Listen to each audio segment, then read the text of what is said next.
కేంద్రం మనకు sovereign guarantee ఇస్తే 1% 2%కే లోన్ వస్తుంది. 43,000 కోట్ల రూపాయలు ఈరోజు ఫేజ్ 2A 2B కలిపి మనం ప్రతిపాదన ఇచ్చినాం. దీనికి రేట్ ఆఫ్ ఇంట్రెస్ట్ 40 ఏండ్ల పీరియడ్కు లోను 1% 2% రేట్ ఆఫ్ ఇంట్రెస్ట్లోనే లోన్ దొరుకుతుంది. కేసీఆర్ 11.5% అప్పులు తెచ్చిండు. నేను రాష్ట్రం యొక్క ఖజానాను కాపాడాలని కేంద్ర ప్రభుత్వం వెనకాల పదే పడుతుంది. కేంద్ర ప్రభుత్వం కలిసి రాకపోయినా సొంత పైసలుంటే మనం మెట్రో కట్టుకోవచ్చు. అది చివరి ఆప్షన్. నేను బ్యాంకులకు వెళ్తే లోన్ వస్తుంది, 8-9% పడుతుంది రేట్ ఆఫ్ ఇంట్రెస్ట్. దాంతో ప్రయాణికుల మీద భారం పడుతుంది, రాష్ట్రం మీద భారం పడుతుంది. కాబట్టి ఆ భారాన్ని తగ్గించి ఇంటర్నేషనల్ బ్యాంక్స్ నుంచి, జైకా లాంటి సంస్థల నుంచి, వరల్డ్ బ్యాంక్ లాంటి సంస్థల నుంచి తెచ్చుకుంటే మెట్రో అర్బన్ ఇన్ఫ్రాస్ట్రక్చర్కి 2% ప్రయాణం రేట్ ఆఫ్ ఇంట్రెస్ట్లో లోన్ రావడానికి ఉంది. దాంతో భారం తక్కువ ఉంటుంది 40 సంవత్సరాలకు. ఇప్పుడు నేను ప్రత్యక్షంగా పోతే 10-15 ఏండ్ల లోను 10% రేట్ ఆఫ్ ఇంట్రెస్ట్లో లోన్ తెచ్చుకోవాల్సి వస్తుంది. నేను ప్రభుత్వం మీద ఆర్థిక భారం పడొద్దు, ప్రజలకు నష్టం కలగొద్దని ప్రయత్నం చేస్తున్నా. చివరిదాకా ప్రయత్నం చేస్తా. కలిసి రాకపోతే ఏం నిర్ణయాలను తీసుకుంటే ఇప్పుడు ఎల్ఎన్టీని కూడా అన్ని రకాల ప్రయత్నం చేసినాం. వాళ్ళు మేము అమ్మేసుకొని వెళ్తామన్నాం, ఇద్దరం కూర్చున్నాం, మాట్లాడుకున్నాం, ఒక రేట్ ఒప్పందానికి వచ్చినాం.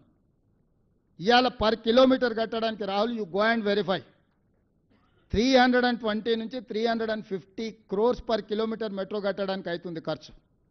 ఇప్పుడు 72 కిలోమీటర్లు ఉంది ఇప్పుడు కట్టిన మెట్రో. జస్ట్ 350 crores లాగా పట్టుకుంటే కూడా 30,000 కోట్ల రూపాయల అసెట్. అది కోర్ సిటీలో ల్యాండ్ ఎక్విజిషన్ కాస్ట్ ఎంత అయిందో నీకు తెలుసు. So now 35,000 to 40,000 crores of అసెట్ని 15,000 కోట్ల రూపాయలే రాష్ట్ర ప్రభుత్వానికి సాధించి పెట్టిన నేను. అందుకే కేటీఆర్ నోట్ల మాటలు రావట్లేదు.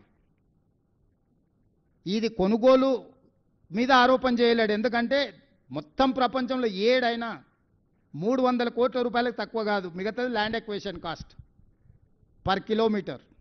ఇవాళ 72 కిలోమీటర్లు సింపుల్గా వేసుకున్నా కూడా 25,000 కోట్లు. ల్యాండ్ ఎక్విజిషన్ అదర్ ఇష్యూస్ పెడితే ఇంకా ప్లస్ 15,000 కోట్లకి ఎప్పుడైతే ఎలాంటి మనకి ఇవ్వడానికి ఒప్పుకున్నదో కేటీఆర్కి మతిపోయింది. విస్తరించడానికి అనుమతులు వచ్చిందని కిషన్ రెడ్డి గారికి మతిపోయింది.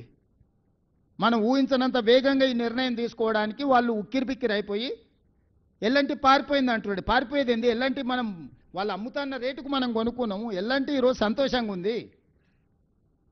ఎల్లంటి పారిపోయేది. నువ్వు బ్లాక్మెయిల్ చేసినావు ఎల్లంటి తెలంగాణ రాగానే 3 ఏళ్ళు పన్నులు నడవని అనేందుకు 12,000 కోట్లకు కావాల్సింది 21,000 కోట్లకు పెరిగింది. 7-8,000 కోట్లు పెరిగింది. ఇప్పుడు ఉన్న దాంట్లో కూడా మనం 250 ఎకరాల భూములు వాళ్ళకి అప్పచెప్పినాం. ఇప్పుడు ఆ 200 ఎకరాల భూములు వెనక్కి వస్తే మనం ఆ భూములు ఆక్షన్ పెట్టి అమ్ముకుంటే 15,000 కోట్లు ఉత్తగా పల్లి బఠానీలకు వచ్చేస్తాయి. ఉన్న భూములు అమ్మేసుకుంటే ఎల్ఎన్టీకి ఇచ్చిన 200 ఎకరాల భూములు తీసుకొని ఈరోజు రాష్ట్ర ప్రభుత్వం అమ్మేస్తే ఆ 15,000 కోట్లు వస్తాయి. అంటే జీరో వాల్యూ మీద నేను ఈ రాష్ట్రానికి ఒక 25-30 కోట్ల రూపాయల ఆస్తిని నేను తీసుకొచ్చి పెడితే అభినందించకపోతే కాళ్ళలో కట్టబెట్టేది ఏందా? ఇది పిచ్చి వ్యవహారాలు కాకపోతే.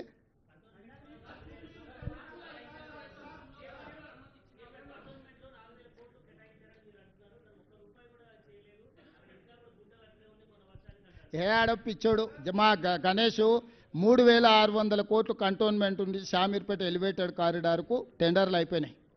1,500 కోట్ల రూపాయలు కంటోన్మెంట్ నుంచి మేడ్చల్ ఎలివేటెడ్ కారిడార్కు 1,600 కోట్ల రూపాయలు అయిపోయినాయి. ఈ రెండు కలిస్తేనే 5,000 కోట్లు అయినాయి. కంటోన్మెంట్ డిఫెన్స్ వల్ల ల్యాండ్స్ తీసుకున్నందుకు 303 కోట్ల రూపాయలు మేము ఇచ్చింది. రాష్ట్ర ప్రభుత్వం ఇచ్చే నిధులు రాష్ట్రాన్ని ఖర్చు పెడతామని ఇచ్చేసారు. ఆడ నీళ్లకు డ్రైనేజీలకు నేను డబ్బులు ఇచ్చిన 5,500 కోట్ల రూపాయలు శ్రీ గణేష్ ఎమ్మెల్యేకి వచ్చి జీవోలతో సహా టెండర్లతో సహా మొత్తం ముందల పెట్టిండు. నోట్లకెళ్ళి మాట వస్తలేదు. ఏదో ఒకటి మాట్లాడతాడు, పారిపోతాడు. డ్రగ్స్ అప్పుడు ఇట్లా చేసిండా, రా చూసుకుందాం అన్నాడు. ఎంటికలు ఇస్తా, పేగులు ఇస్తా, కార్జం ఇస్తా, కాకరకాయలు ఇస్తా అని చెప్పిండు. ఓకే అని నేను విశ్వేశ్వరుడు అమరవీరుల స్తూపం రాగానే పారిపోయి సినిమా వాళ్ళ గెస్ట్ హౌస్లలో దాచుకున్నాడు. బయటకు వచ్చిండా, కోర్టుకు పోయి స్టే తెచ్చుకున్నాడు మాట్లాడొద్దని. కేటీఆర్ని ఎందుకు సీరియస్గా తీసుకుంటురా? కేటీఆర్ అనేటోడు మామూలుగా అడ్డ మీద ఉంటారు చూడు, ఏది పడితే అది మాట్లాడేటోళ్ళు. అంటే ఏం మాట్లాడతారో వాళ్ళకు కూడా తెలియదు. అట్లాంటోడు. దానికి హరీష్ పెట్రోల్ పోతున్నాడు. వీని పిచ్చోని చేసేస్తే అయిపోతుంది. ఇక కవితను ఎలాగొచ్చినాం, వీని పిచ్చోని చేసి ఊరి మీద తిప్పితే వీడే బట్టలు చించుకొని తిరుగుతాడు అని.